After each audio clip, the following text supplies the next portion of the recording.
Climate Glory. Good morning from Fort Drum. Brian Menace, Commander of the 10th Mountain Division in Fort Drum, with an update on things happening here in northern New York. First, I just want to congratulate everybody on working as a community to handle everything that's associated with the COVID pandemic. Couldn't be prouder as I walked around this weekend, visited the gates, the commissary, the PX, our barracks, our medical processing sites. The spirit of community that's being demonstrated here, is touching to me personally, and a testament to who you are. So thank you for that.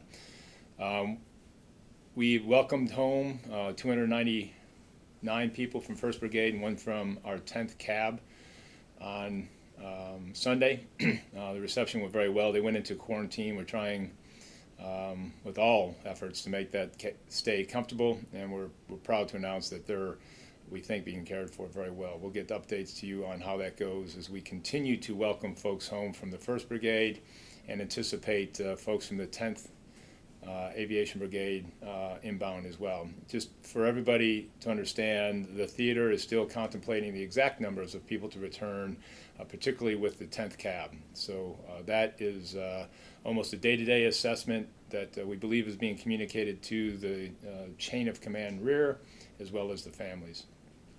We also need to announce that we had our first real community COVID case here on Fort Drum.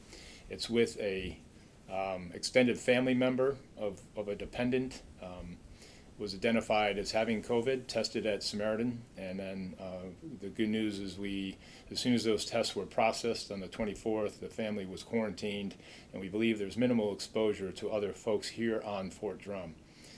Really well managed by both, we thank the family and the medical community to isolate that case, but we'll keep you posted on the contact tracing to see if there was anybody else at risk, but the initial assessment is minimal risk to other extended members of our community. I've published a directive that has limited visitors that will come to Fort Drum and the surrounding communities. Those visitors are family members returning from college. Those are other loved ones that need to come into our community.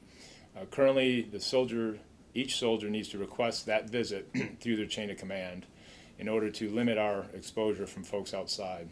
We do know there's plenty of cases that returning family members will have to come to Fort Drum. We're making accommodations for that, and request that after we take a look at the risk based on where they're coming, we'll get them medically reviewed and/or ask the families to quarantine themselves. But the important part is that is understood by the chain of command. So if you have somebody coming from outside the 40 miles into the Fort Drum community, that's both off-post and on-post, we're going to ask that you approve that through the chain of command so that we can help understand the family situation and make sure that the quarantine is supported and effective for both you and the people that you bring into this community.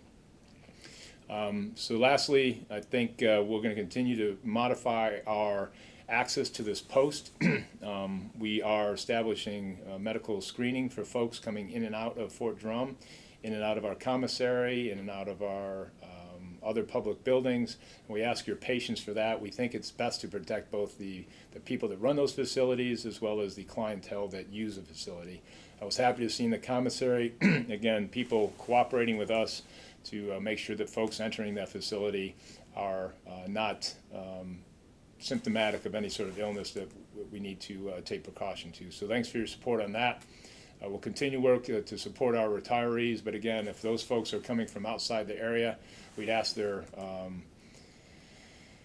cooperation to try to shop at home rather than come into the area. And if you really need to use the commissary, our garrison team will figure out how to accommodate your arrival to Fort Drum so that we can help you out. But again, we're trying to limit folks coming from the outside the Fort Drum area into our community. Again, thanks for all you do. Thanks for your cooperation, the smile on your face. It's a serious time, and we know that there's a lot of anxiety out there. We will also keep all our medical facilities operational, to include our psychological and help network for chaplains and our behavioral health folks. So if you need help, we believe it's out there. If you need somebody to talk to, we'll make sure that happens for you. And I just want to again say thanks for all you do. Climb the glory.